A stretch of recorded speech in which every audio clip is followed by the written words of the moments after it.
Clara tentou se mexer, mas o corpo respondeu apenas com uma dor surda e pulsante. A garganta ardia tanto que parecia conter brasas vivas. Ela começou a respirar mais rápido, e através do torpor, um som insistente e fraco se fez ouvir, um apito rítmico, monótono. Equipamentos médicos. Claro. Como não havia se lembrado? Estava na UTI. A consciência da situação a atingiu como uma onda gelada. Ela começou a se lembrar do que havia acontecido. A junta médica. Os olhares cheios de compaixão, mas desprovidos de esperança. Infelizmente, fizemos o que foi possível, disse alguém. Nenhuma palavra de alento. Mas depois, surgiu uma esperança. Marcelo Moreira, o renomado neurocirurgião. Aquele mesmo cujos artigos ela lia na internet, cujas cirurgias pareciam saídas de um livro de ficção científica. Um médico, vindo de outra cidade, que soube do caso dela através de um blog médico. Com sinceridade, o neurocirurgião lhe ofereceu uma chance, e Clara agarrou-se a ela como alguém se agarra a uma tábua em alto mar. Voltando ao presente, ela tentou abrir os olhos, mas as pálpebras pareciam feitas de chumbo. Franziu a testa, concentrando-se. Contornos borrados de paredes brancas, bolsas de soro, a tela cintilante de um monitor ligada ao seu braço. E então, vozes preencheram o quarto. Pareciam distantes, como vindas de um sonho. Mas ela reconheceu. Era seu marido. E uma mulher. Mas quem? Clara reconheceu nitidamente a voz da sua cuidadora. O coração da Clara disparou no peito, não de dor, mas pela consciência da própria impotência. Você tem certeza de que tudo vai correr bem? Perguntou Maurício. A voz do marido soou anormalmente suave, quase melosa. Claro, respondeu Natália. Havia falsidade em sua voz, e aquilo quase fez Clara sentir náuseas. Os médicos disseram que ela só tem mais alguns dias, talvez até horas. Será que eles poderiam estar errados? Clara ficou imóvel, tentando não se entregar com nenhum movimento. A dor ficou em segundo plano, dando lugar a um medo gelado. Os amantes estavam esperando sua morte e praticamente tinham certeza de que ela morreria. Eu só não quero problemas, murmurou Maurício. Você sabe como eu odeio toda essa papelada. Testamento, herança. Seu bobo. Que problemas poderiam haver? Sorriu Natália. O testamento foi feito perfeitamente. Tudo é seu. E afinal, nós merecemos. Não é? Esperamos tantos meses, nos escondendo de todos. Noite sem conseguir dormir, em que ela se contorcia de dor. O olhar indiferente de Maurício e sua desculpa. Do que eles estavam falando? Pensou Clara, tentando se lembrar. Sim, era verdade. Ela havia feito o testamento em favor de quem? Do marido. Ela amava o marido, confiava nele. Ou, pelo menos, achava que poderia confiar. Fragmentos de lembranças surgiram diante de seus olhos. Querida, eu fico tão cansado no trabalho. E Natália, sua cuidadora, sempre ao lado dele. Como ela pôde ser tão cega? Você entende que, depois disso, a gente pode comprar aquela casa na praia? Ronronou Natália. E um iate também. Clara sentiu uma onda de fúria fria crescer dentro de si. Quis gritar, jogar na cara deles toda sua dor e ódio. Mas se conteve, fingindo-se de inerte. O silêncio pairou no ar. Somente os ruídos dos aparelhos preenchiam o ambiente. Depois, Maurício pigarreou. Certo, disse ele. Vamos dar mais uma olhada no testamento. Ver se todos os itens da herança estão certos. Ouviu-se o farfalhar de papéis. Clara aguçou os ouvidos. Onde ele está? Perguntou Maurício, com um tom de preocupação. Natália pareceu não entender. Estou perguntando, onde está o testamento? Eu dei para você, gaguejou Natália. Eu não peguei. Foi você quem estava com aquela pasta. Não. Eu tenho certeza de que entreguei para você.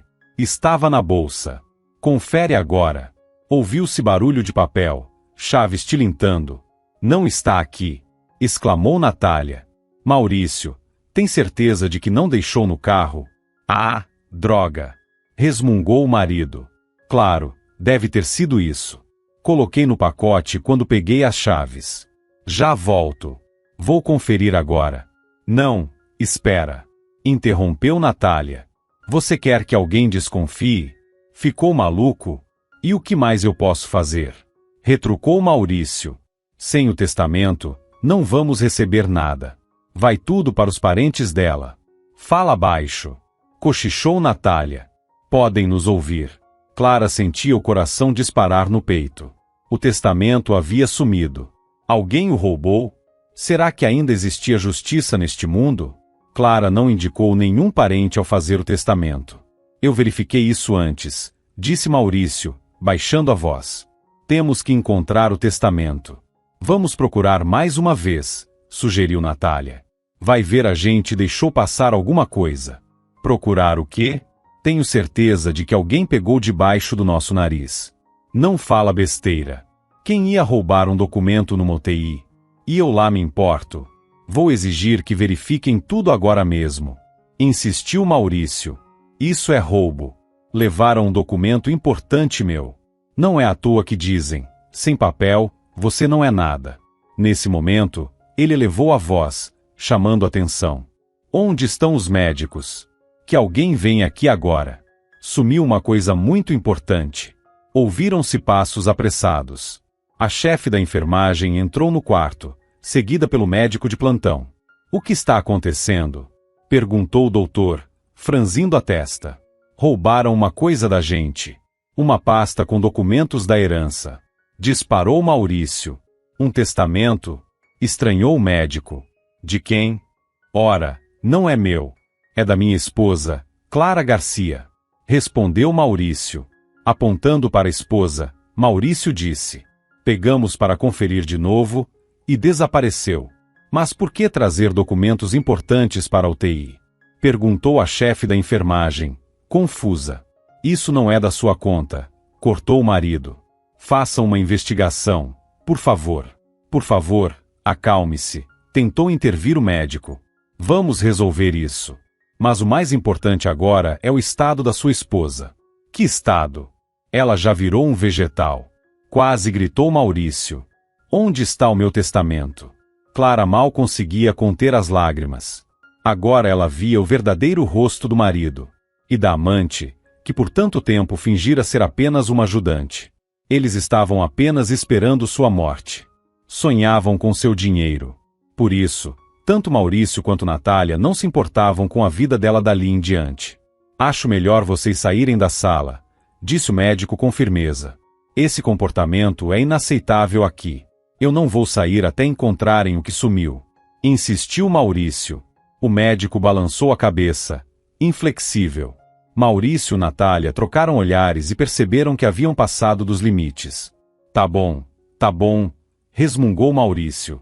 Vamos sair. Mas eu vou escrever uma reclamação para o diretor do hospital. Eles saíram do quarto e bateram a porta com força. Clara ficou sozinha. As lágrimas escorriam por seu rosto, misturando-se ao gosto salgado dos remédios em sua boca. Depois da saída de Maurício e Natália, apenas o som constante dos aparelhos lembrava que ela ainda estava viva. Clara tentou se acalmar, colocar os pensamentos em ordem. Mas antes, precisava recuperar as forças. Ficou algum tempo deitada, imóvel, tentando não pensar na dor. Sentia os medicamentos fluírem lentamente pelas veias, levando consigo parte do sofrimento. Aos poucos, a consciência foi se clareando. Clara já conseguia mexer um pouco os dedos das mãos e dos pés. Já era uma pequena vitória. Logo, uma enfermeira entrou novamente no quarto. Mas não era a mesma que, junto com o médico, havia mandado embora o marido e a amante. Era uma mulher jovem, de rosto bondoso e olhos atentos. Ao ver que a paciente recobrou a consciência, ela sorriu. Você acordou. Que ótimo. Vou chamar o médico. A enfermeira saiu, e Clara fechou os olhos mais uma vez. Sentia-se extremamente fraca. Mas uma fagulha de esperança reacendeu em seu coração. Pouco depois, um médico entrou no quarto. Um homem jovem, de cerca de 30 anos, com uma barba bem cuidada e um olhar inteligente. Olá, Clara. Sou seu médico, Tiago, disse com gentileza. Como está se sentindo? Da garganta de Clara saiu apenas um som rouco. Não se preocupe, por enquanto é melhor não forçar a voz, tranquilizou o médico. Você passou por uma cirurgia difícil. O mais importante agora é descansar e recuperar as forças. Ele a examinou, conferiu os sinais nos monitores. Está tudo indo bem, disse ele. Você é forte, Clara. Ela tentou esboçar um sorriso. Sim, você deu sorte, continuou o médico. A cirurgia foi feita pelo Marcelo Moreira. Um verdadeiro gênio. Ele está fora da cidade, explicou Tiago, mas vai te visitar assim que voltar. Logo depois, o doutor contou como foi o procedimento e como foi difícil remover o tumor. O médico intensivista explicou que Clara precisaria de uma longa reabilitação, mas demonstrou confiança sincera de que ela conseguiria se recuperar. O que importava agora era saber disso. Vera, disse de repente Tiago, virando-se para a enfermeira, você realmente não sabe nada sobre esse testamento? Onde ele poderia ter ido parar? Não sei do que está falando, doutor Tiago. Aconteceu alguma coisa. O marido da paciente fez um escândalo, explicou ele. Diz que roubaram um documento dele, de dentro do quarto. Vera sentiu um nó na garganta. De repente, se lembrou do filho, Davi, que tinha passado no hospital para pegar as chaves do apartamento. E o que você acha? Perguntou ela, tentando soar o mais natural possível. Não sei, respondeu Tiago, dando de ombros. Mas é tudo muito estranho. Você não viu ou ouviu nada? Ela balançou a cabeça. Não, doutor Tiago. Nada mesmo. Vera mentiu. Não era a primeira vez na vida, mas ela não sabia o que fazer. Ainda não conseguia acreditar que Davi pudesse ter pego o testamento. Ele era um bom menino, obediente, gentil. Mas crianças são tão curiosas. Talvez ele tivesse levado junto com outros papéis, sem saber. Não deveria contar nada ao doutor Tiago por enquanto. Ela precisava falar com o filho primeiro e entender o que realmente tinha acontecido. Não queria causar confusão sem ter certeza. E se estivesse acusando Davi injustamente?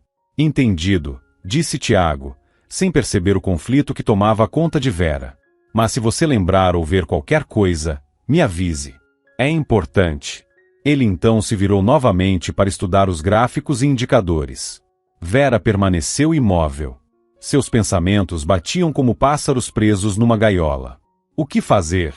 O monitor cardíaco pulsava em ritmo constante. Ela se aproximou para ajudar Clara com os cuidados de higiene. Passou um lenço úmido no rosto dela. Trocou os lençóis da cama. Você precisa comer, disse a enfermeira. Vou trazer um pouco de sopa. Clara concordou com a cabeça. Ela realmente sentia fome. A enfermeira voltou com uma bandeja. Havia uma tigela com sopa e alguns pedacinhos de torrada. Vera a ajudou a se sentar, e Clara tomou o caldo devagar, em pequenos goles. A comida lhe deu um pouco mais de forças. A sala de terapia intensiva seguia seu próprio ritmo. O som monótono dos monitores, o chiado do respirador artificial, as vozes abafadas de médicos e enfermeiras, tudo isso criava uma atmosfera única, diferente de qualquer outra. Ali, cada respiração vinha com esforço. Cada segundo podia ser decisivo. Vera precisava organizar os pensamentos antes de ir falar com Davi. Passou pela sala das enfermeiras, serviu-se de uma xícara de chá forte e sentou-se à mesa, olhando pela janela. Lá fora, a vida fervilhava. Pessoas apressadas, rindo, falando ao telefone, tomando café nas mesinhas das calçadas. Cada dia vivido ali parecia ter outro valor. Vera suspirou e, após um gole de chá, pensou em Davi. Criou o filho sozinha, desde que o marido morreu num acidente de carro.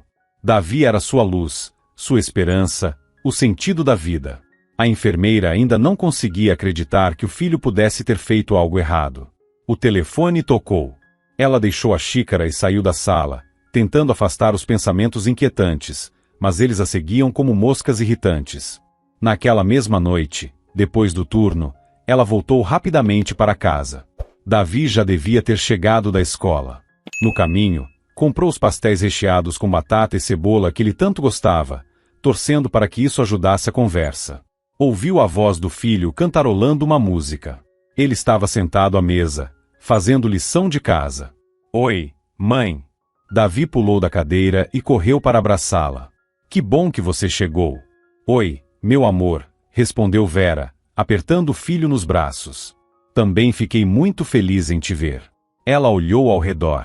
Estava tudo em ordem, como sempre. Mas a sensação de inquietação não passava. Comprei pastéis para você, disse Vera, tirando o pacote da bolsa. Aqueles que você mais gosta. Oba! Exclamou Davi, pegando um e dando uma grande mordida. Obrigado, mãe. Vera sentou-se à frente dele, observando enquanto ele comia o lanche. Não sabia como começar a conversa. Tinha medo de assustar o filho. Davi, disse ela por fim, tentando manter a voz calma. Hoje, no hospital, o Dr. Tiago falou comigo. O menino parou de mastigar e olhou para ela com curiosidade. E o que ele queria? Ele perguntou sobre uma coisa. Hesitou Vera. Sobre uma pasta com documentos que sumiu do quarto de uma paciente. Davi franziu a testa. Uma pasta com documentos. O coração de Vera começou a bater mais rápido. Você passou lá no hospital hoje, lembra? Para pegar as chaves. Lembrou ela. Não pegou mais nada. Pegou? Davi pensou um pouco. Não, respondeu depois de uma pausa. Só as chaves. Aquilo era um testamento, disse Vera com dificuldade. E desapareceu. O marido da paciente disse que foi roubado. Os olhos de Davi se arregalaram, surpresos. Um testamento? E quem poderia ter roubado? Vera olhou fixamente para o filho. Buscava em seu olhar qualquer sinal de mentira, mas não viu nada. Apenas sinceridade e confusão. Eu não sei, murmurou Vera, baixando os ombros. Mas o Dr. Tiago me pediu para perguntar se alguém viu algo estranho. Davi balançou a cabeça. Não, mãe. Eu não vi nada. Só peguei as chaves e fui embora. Vera acreditou. Não conseguia nem imaginar a possibilidade de seu filho estar envolvido naquela história estranha. Tudo bem, disse ela, aliviada. Fico feliz em ouvir isso. Mas a inquietação continuava. Havia algo fora do lugar. Vera sentia que Davi talvez não estivesse mentindo, mas também não dizia tudo. Ela não sabia como fazer o filho contar o que estava escondendo. Quando Clara acordou, o quarto já estava escuro. Um fraco raio de luar atravessava a janela. Clara percebeu, aliviada, que se sentia um pouco melhor. Conseguia mover braços e pernas com mais facilidade. Naquele momento, decidiu tentar falar. Reuniu todas as forças e tentou emitir uma palavra. Sim, sussurrou, rouca. O som saiu fraco, quase incompreensível, mas saiu.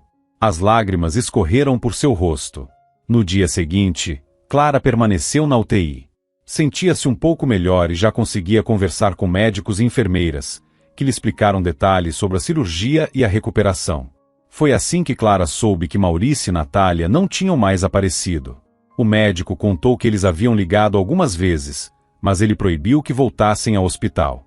Enquanto Clara lentamente retornava à vida, um escândalo começava a se espalhar pelo hospital por causa do testamento desaparecido. Maurício não pretendia desistir. Escrevia reclamações, exigia uma investigação e ameaçava levar o caso à justiça. O diretor do hospital, um cirurgião experiente já idoso chamado Dr. Miguel Lacerda, estava confuso. Ele entendia que a situação era delicada. Por um lado, o desaparecimento de um documento era um incidente grave, que poderia manchar a reputação do hospital. Por outro, ele não acreditava que pudesse ocorrer um roubo dentro de seu hospital. Após refletir um pouco, o diretor chamou o chefe da segurança e encarregou de conduzir uma investigação minuciosa. Igor, o chefe da segurança, era um homem de poucas palavras, mas extremamente meticuloso. Começou entrevistando todos os funcionários que poderiam estar na UTI no momento do desaparecimento do documento. Interrogou cada um com cuidado, mas não encontrou nada suspeito nos relatos. Tudo indicava que o testamento não havia sumido no quarto de Clara. Mas então, quem o teria roubado? E onde isso teria acontecido? Em seguida, Igor decidiu conversar com Maurício e Natália. Convidou os dois para seu escritório e os ouviu com atenção. Só queríamos verificar o testamento mais uma vez, explicou Maurício, garantir que todos os itens estavam de acordo com os nossos interesses. E vocês o deixaram no quarto? Perguntou Igor. Claro que não, exclamou Natália. O Maurício me entregou o documento quando saímos do carro. Eu coloquei na bolsa. Mas, Quando fomos olhar de novo, ele já não estava mais lá. Tem certeza de que não perdeu em algum lugar? Insistiu Igor. Absoluta, respondeu Maurício. Alguém o roubou. Roubaram o testamento da minha esposa. Igor Lacerda balançou a cabeça. Não acreditava em uma só palavra do casal. Ainda mais porque sabia muito bem. Clara estava se recuperando, e claramente, não corria risco de morte naquele momento. Escutem. Por que esse pânico todo por causa do testamento? Perguntou Igor com cautela. Não é possível recuperá-lo? Ou pegar uma cópia no arquivo do cartório? Pois é justamente esse o problema. Exclamou Maurício. Houve uma falha no cartório. O servidor caiu, tudo foi apagado, entende? Em outras palavras, o testamento desaparecido era o único exemplar. Entendo, murmurou Igor, balançando a cabeça. Tá certo. Vamos pensar no que pode ser feito. Alguns dias se passaram. Clara se recuperava lentamente. Já não fingia estar inconsciente, mas evitava ao máximo qualquer contato com Maurício e com a equipe do hospital. Sabia que precisava de tempo para pensar com calma e decidir o que faria a seguir. Mais tarde, o Dr. Tiago entrou no quarto. Naquele dia, o médico parecia cansado, mas seu olhar continuava gentil e atento. Como está se sentindo?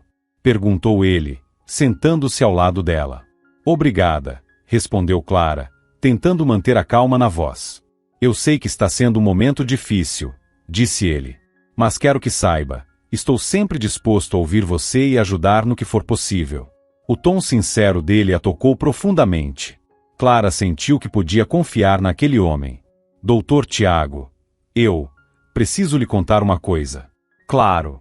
Estou pronto para ouvir. Clara respirou fundo e então contou ao médico tudo sobre a conversa entre Maurício e Natália, sobre o testamento, sobre a herança, os aras da família e as lojas de antiguidades.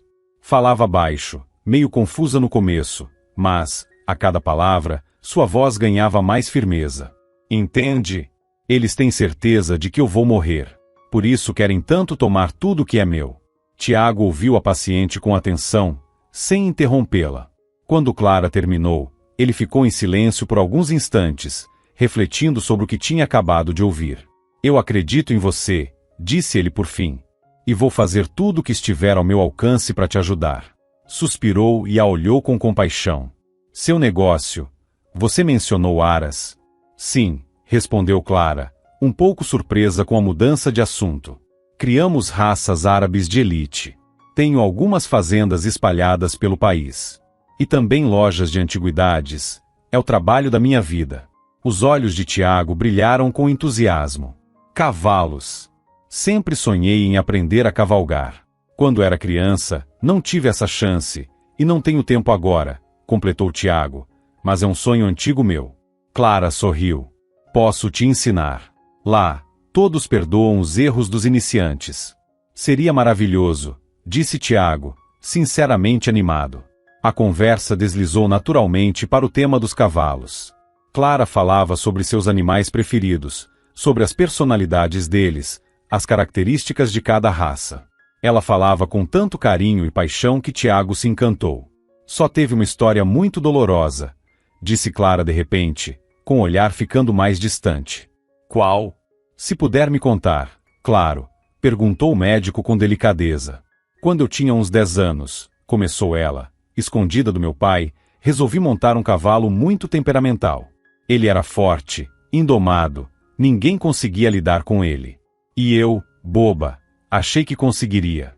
Esperei anoitecer, fui até o estábulo, coloquei a sela. Ele me derrubou. Machuquei seriamente a coluna. Meu Deus, murmurou Tiago. Foi muito difícil. Fiquei quase 2 anos numa cadeira de rodas. Estudei em casa. Achava que nunca mais ia andar. Mas então apareceu uma pessoa incrível.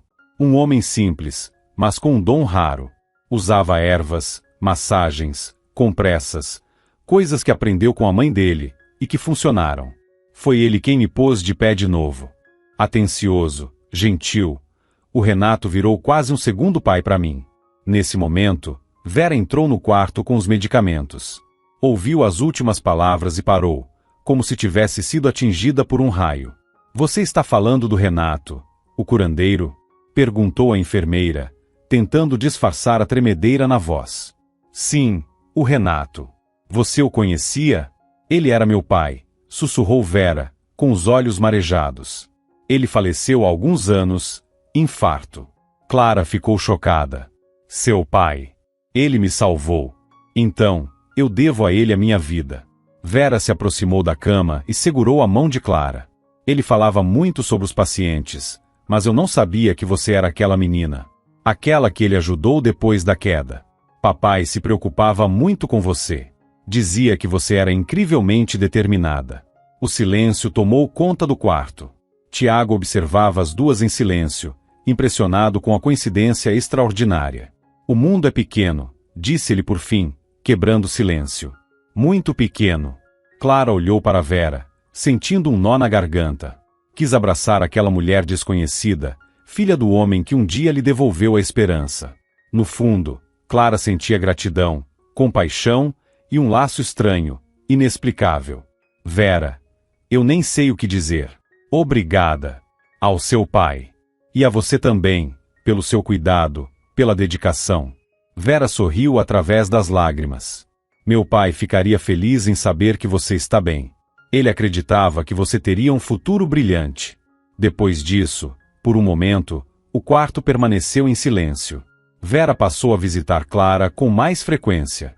Contava sobre o pai, sua bondade e profissionalismo. Clara, por sua vez, compartilhava seus planos para o futuro. Falava sobre o desejo de reerguer os Aras e expandir a rede de lojas de antiguidades. Tiago também não se afastou. Passava o máximo de tempo possível com Clara, oferecendo apoio emocional e conselhos. O jovem médico entendia que, naquele momento, a paciente precisava mais do que cuidados físicos, precisava de apoio humano, e ele podia oferecer isso. Depois do plantão, Vera voltava para casa com a consciência tranquila, embora o dia tivesse sido pesado. Corria um boato de que haveria uma inspeção no hospital, o que significava, como sempre, uma avalanche de problemas. Ela morava em um antigo prédio na periferia da cidade. O apartamento era minúsculo, mas era o que cabia no bolso. O trabalho de enfermeira não rendia muito. Cada centavo precisava ser bem administrado. Ao se aproximar da porta do apartamento, Vera notou um bilhete preso nela. Seu coração bateu acelerado. Era um recado de Dona Ana, a proprietária do imóvel. Vera, passe aqui. Precisamos conversar. É importante. Estava escrito com aquela caligrafia dura e firme que Vera conhecia tão bem. Ela suspirou. Dona Ana era uma mulher rígida e prática. Sempre arrumava um motivo para aumentar o aluguel. Com certa apreensão, Vera subiu 2 andares e bateu na porta. Foi a própria Dona Ana quem atendeu. Era uma senhora magra, de feições duras. O apartamento estava decorado com móveis antigos, mas bem conservados. No ar, pairava o cheiro de naftalina e poeira.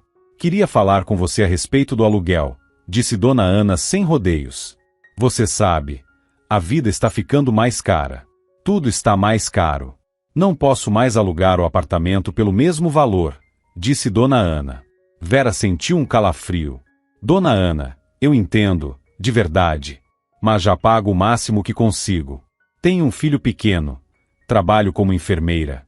Simplesmente não posso pagar mais do que isso. Isso é problema seu, cortou a senhora com frieza. Eu também quero viver melhor, por isso sou obrigada a aumentar o aluguel em 30%. Vera perdeu o fôlego. 30% era uma quantia enorme para ela. Mas é muito, exclamou. Eu não vou conseguir arcar com isso. Então você vai ter que procurar outro lugar para morar. Já tenho alguns interessados, respondeu Dona Ana, sem emoção. Vera se levantou e sentiu as pernas fraquejarem. Para onde iria com Davi? Onde encontraria outro lugar pelo mesmo preço? Vou pensar, murmurou ao sair. Vou tentar resolver. De volta ao apartamento, ela se deixou cair numa cadeira, esgotada. Sentiu-se completamente impotente. Davi estava sentado à mesa, fazendo lição de casa. Naqueles momentos, ele parecia tão sério, concentrado, apesar da pouca idade. Mãe, por que você está tão triste?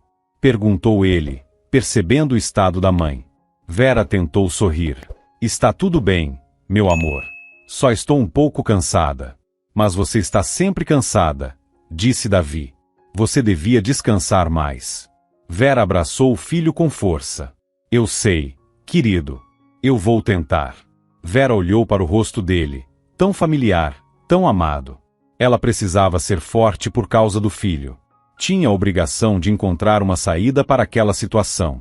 Davi, disse Vera, tentando soar o mais calma possível, você tem certeza de que não pegou nada lá no hospital? Tá falando daquele ricaço que não quis me pagar depois que lavei o carro dele? Respondeu o menino com naturalidade. Como assim? Você tá lavando carros? Vera se surpreendeu. Davi ficou vermelho. Sim. É que eu tô juntando dinheiro para comprar umas peças pro avião. Que avião? Perguntou Vera, espantada. Ah, mãe, eu te falei. Quero montar meu próprio aeromodelo. Preciso das peças, e elas são caras. Então comecei a fazer uns bicos. É pro clube de aeromodelismo. Me inscrevi há pouco tempo. O professor disse que eu tenho talento para essas coisas de mecanismo. Vera ficou sem palavras. Sempre achou que Davi só brincava com os amigos depois da escola. Nunca imaginou que estivesse envolvido com algo assim. Mas você não devia fazer isso, exclamou Vera. Você ainda é muito novo. Seu foco tem que ser estudar, não trabalhar. Mas mãe, eu só queria te ajudar. Eu sei que tá sendo difícil para você. Você vive cansada. Vera o abraçou com força, apertando-o contra o peito. Tão pequeno, e já entendia tanta coisa. Meu amor, sussurrou ela, antes de tudo, você precisa cuidar de você mesmo. Eu vou dar um jeito. E o testamento? Perguntou Davi, olhando para ela. Você ainda acha que fui eu que peguei? Não sei, Davi, respondeu Vera, com honestidade. Só quero descobrir o que realmente aconteceu. O menino encheu o peito de ar e disse. Fui eu que peguei. Vera se afastou e olhou para o filho, surpresa. Por que você fez isso? Eu queria dar uma lição naquele ricaço. Respondeu Davi de uma vez só. Ele é tão metido. Chegou com aquele carrão, nem agradeceu, e ainda se recusou a me pagar pela lavagem. Eu vi quando ele levou aquele pacote com papéis para o hospital e deixou em cima do banco, perto da recepção. Aí eu pensei, vou pegar, para ele aprender a respeitar os outros. Vera ficou sem fôlego. Então era verdade. Seu filho havia pegado o testamento de Clara, e tudo por raiva de Maurício. Davi, você tem ideia do que fez? Isso é grave, é crime, exclamou ela. Mas eu não sabia que era tão sério. Eu só queria assustar ele um pouco. Tentou se justificar o menino. Vera o abraçou com força. No fundo, entendia. Ele não queria causar mal a ninguém. Só queria protegê-la. Davi, você precisa devolver essa pasta. Isso é muito importante. Como você não entende? Tá bom, eu devolvo, prometeu Davi. Amanhã de manhã, eu levo até a recepção e deixo com a enfermeira de plantão. A pequena casa de Vera cheirava a comida recém-preparada.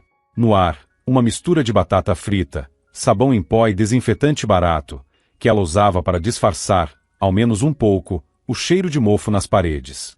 Os papéis de parede floridos, um dia vivos em cores, agora estavam desbotados e descascando, revelando o reboco acinzentado por baixo. Nas paredes, fotos em moldura simples. Vera e o marido, jovens, felizes. Davi ainda pequeno, dando seus primeiros passos. O retrato de Renato, o curandeiro que ajudava as pessoas com seus conhecimentos em ervas e tratamentos naturais, exibia um sorriso gentil e um olhar sábio. Essas imagens eram o único enfeite da casa, pequenos refúgios de calor e lembrança.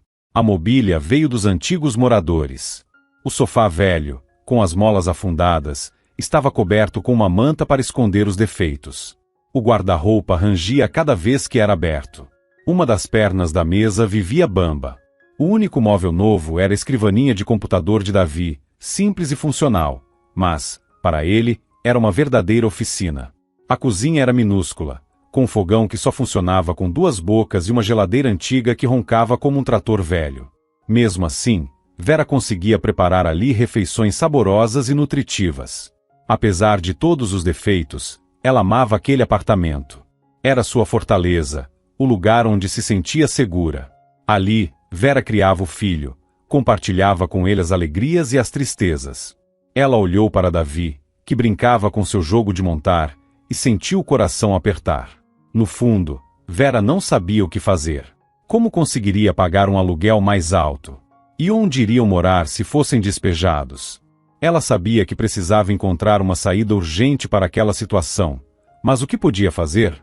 Os pensamentos sobre o testamento desaparecido e a confissão de Davi não saíam de sua cabeça. Sabia que o documento precisava ser devolvido. Mas como? E será que devia contar tudo para o Dr. Tiago? Se fizesse isso, todos no hospital saberiam que Vera havia criado um filho que roubou.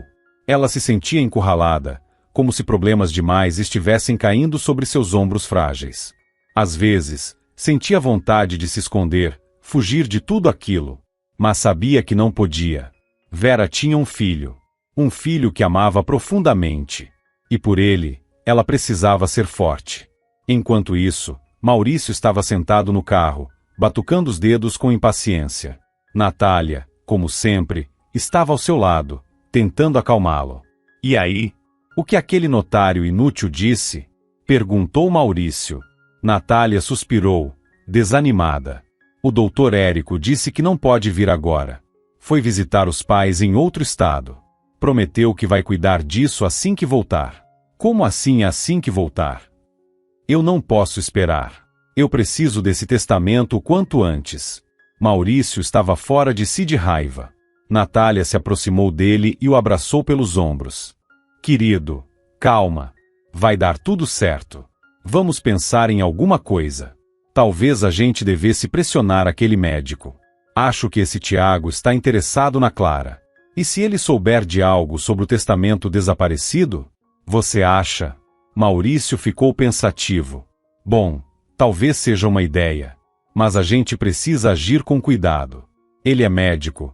Pode desconfiar de alguma coisa logo de cara. Não se preocupe, sussurrou Natália. Eu sei como falar com ele. Sei convencer as pessoas. Maurício se afastou dela e pegou o telefone. Não.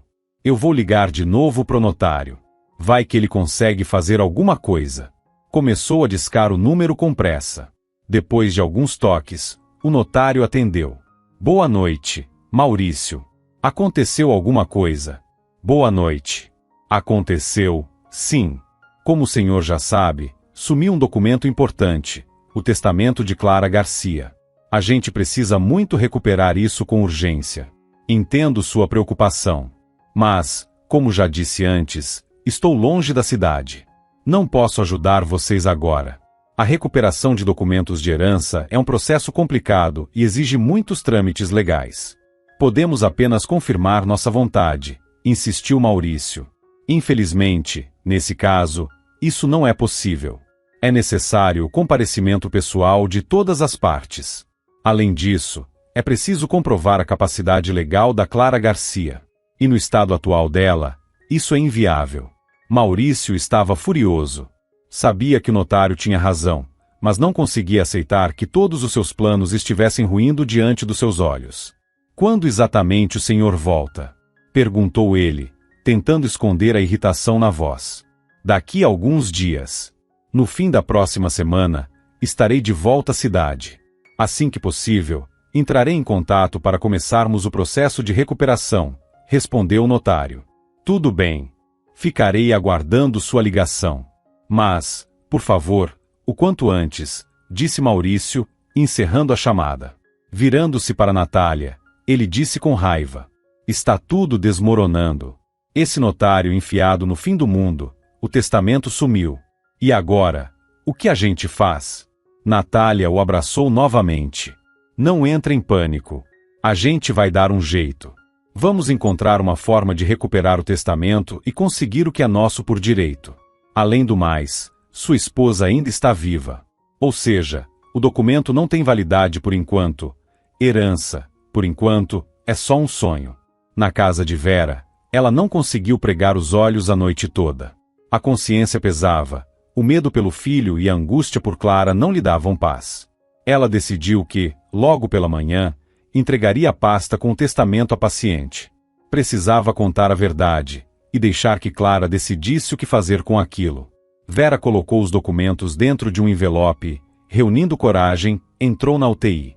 O silêncio, quebrado apenas pelos bips dos monitores, aumentava ainda mais a tensão. Ela se aproximou do balcão da enfermaria. Eva, uma jovem enfermeira, estava sentada com os olhos vermelhos, curvada sobre a mesa. "O que aconteceu?" perguntou Vera, sentindo um arrepio. Eva levantou o olhar, assustada. "Vera, a Clara piorou. Parada cardíaca.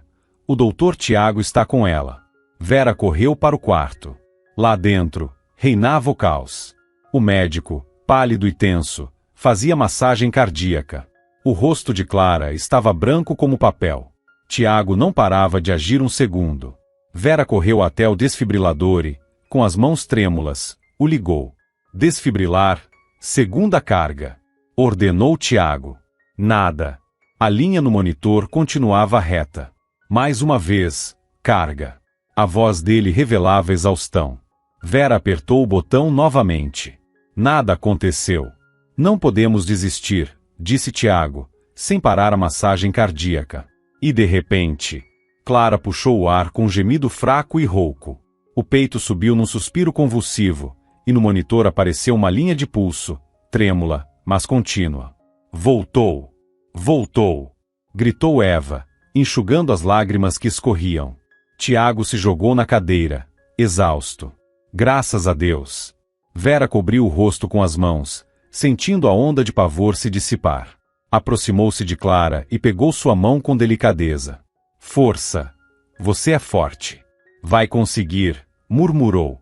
Nesse momento, entrou na sala o Dr. Marcelo Moreira, o cirurgião que havia vindo de outra cidade para realizar a operação complicada. Menos de uma semana atrás, tinha sido ele quem salvou a vida de Clara. Nos olhos do médico havia preocupação. "O que houve?" perguntou. "Sério." Tiago contou rapidamente o ocorrido. "Parada cardíaca." "E a causa?" Marcelo franziu a testa, aproximando-se do leito de Clara e iniciando o exame. "Ainda não sabemos. Pode ser uma complicação da cirurgia. Ou estresse", respondeu Tiago. "Precisamos fazer exames complementares e descobrir a causa", disse Marcelo, franzindo a testa. Em seguida, olhou para Vera. "Prepare tudo o que for necessário." Vera concordou com um aceno e saiu do quarto. Sentia que precisava contar a verdade para o Dr. Marcelo sobre o testamento desaparecido, mas aquele não era o momento. Melhor esperar. O documento não iria a lugar algum. Primeiro, era preciso entender o que estava acontecendo com Clara. Os papéis ficariam guardados, por hora, na sala das enfermeiras. 2 dias se passaram. E esse tempo teve um efeito positivo na recuperação da paciente. Enquanto isso, o chefe da segurança, um homem com experiência nas forças de segurança, decidiu investigar pessoalmente o caso do desaparecimento do testamento. Primeira medida: revisar as imagens da câmera escondida instalada no quarto de Clara depois do ocorrido. "Me mostre as gravações dos últimos 2 dias", ordenou ele a um jovem segurança que estava na frente do monitor. Igor Lacerda observava tudo com atenção, sem perder nenhum detalhe. E então, viu algo. Algo suspeito apareceu na gravação. Era possível ver claramente o auxiliar de serviços gerais que havia sido recentemente demitido por má conduta entrando no quarto de Clara durante a noite. Douglas fazia algo no aparelho que mantinha a paciente viva, e depois saía rapidamente. Igor assistiu ao trecho mais de uma vez, para se certificar do que estava vendo. "É isso mesmo", murmurou. "Esse desgraçado tentou matar ela." Depois de refletir por alguns instantes, o chefe da segurança foi até o quarto de Clara. "Boa tarde. Como está se sentindo?" "Melhor. Obrigada." "Aconteceu alguma coisa?" Verificamos as imagens das câmeras de segurança que foram instaladas depois do incidente. O coração de Clara disparou. "O que quer dizer com isso?" Igor Lacerda ligou um pequeno tablet que o auxiliar havia lhe entregado. Na tela, era possível ver Douglas entrando furtivamente no quarto. Em seguida, ele se aproximava com uma seringa. Por um instante, a imagem tremia, mas logo ficava nítido. Ele desligava o aparelho de suporte vital. Clara empalideceu. Isso é impossível. Infelizmente, é verdade. Esse auxiliar foi subornado pelo seu marido. Já enviamos as imagens à polícia. O Maurício, ele queria me matar. Acreditamos que não foi só ele. Natália, a cúmplice dele, também pode estar envolvida. Mas, por enquanto, isso ainda é só uma suspeita, completou Igor. Nunca se sabe do que uma pessoa cheia de rancor é capaz. Nesse momento, Tiago entrou no quarto. Seu rosto estava abatido pelo cansaço, mas seus olhos ainda refletiam cuidado e empatia. Clara, vejo que está melhor. Parece que o pior já passou. Sim, estou bem, obrigada. Se não fosse por você e por Vera, parece que meu marido teria conseguido se tornar meu herdeiro. Tiago franziu a testa. Como assim? Clara, em silêncio, lhe estendeu o tablet. O médico empalideceu ao ver as imagens. Isso é monstruoso. Como algo assim é possível? Dinheiro, Dr. Tiago. Dinheiro faz muita coisa. Eu não consigo acreditar que ele foi capaz disso. Nesse instante, Vera entrou no quarto com uma bandeja de medicamentos. Havia inquietação clara em seu rosto. Ela baixou os olhos, como se estivesse envergonhada. Dona Clara, me perdoe. Verinha, perdoar pelo quê? Você não tem culpa de nada. É sobre o testamento, foi meu filho, Davi, quem pegou. Instalou-se um silêncio constrangedor no quarto. Tiago olhou surpreso para a enfermeira. Igor Lacerda ficou imediatamente atento. Vera, o que você está dizendo? Murmurou o médico. Eu sei, é terrível. Mas Davi não sabia da importância do que estava fazendo. Ele só queria dar uma lição no Maurício. Clara suspirou. Meu filho tem feito uns bicos lavando carros. O Maurício prometeu que pagaria, mas o enganou. Não deu um centavo, continuou Vera. Quando Davi viu a pasta com os documentos, decidiu pegar. Meu Deus! Sussurrou Clara. A porta do quarto se abriu novamente e Marcelo Moreira entrou. Estava vestido com roupa cirúrgica. Seus olhos mostravam cansaço, mas havia neles uma preocupação evidente. O que está acontecendo aqui? Perguntou ele, olhando em volta. Vera, você está pálida. O que houve? A enfermeira soltou um leve soluço, e com a voz trêmula, começou a contar o que havia acontecido. Marcelo ouviu tudo com atenção, sem interromper. O menino de 9 anos achou que podia pegar algo que não era dele? Questionou Igor Lacerda, em tom severo. Ele não sabia que era tão importante. Apressou-se Vera a defender o filho. Só queria fazer justiça.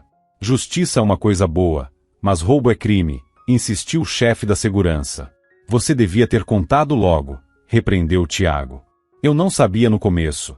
Depois, fiquei com medo de que o Davi fosse punido, justificou-se ela.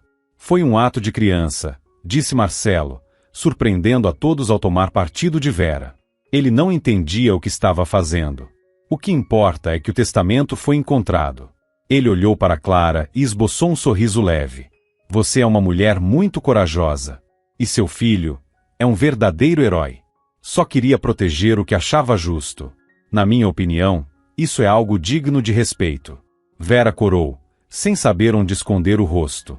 Foi bom ouvir aquelas palavras vindas de Marcelo Moreira. Ela sempre o admirou, pela competência, pela bondade.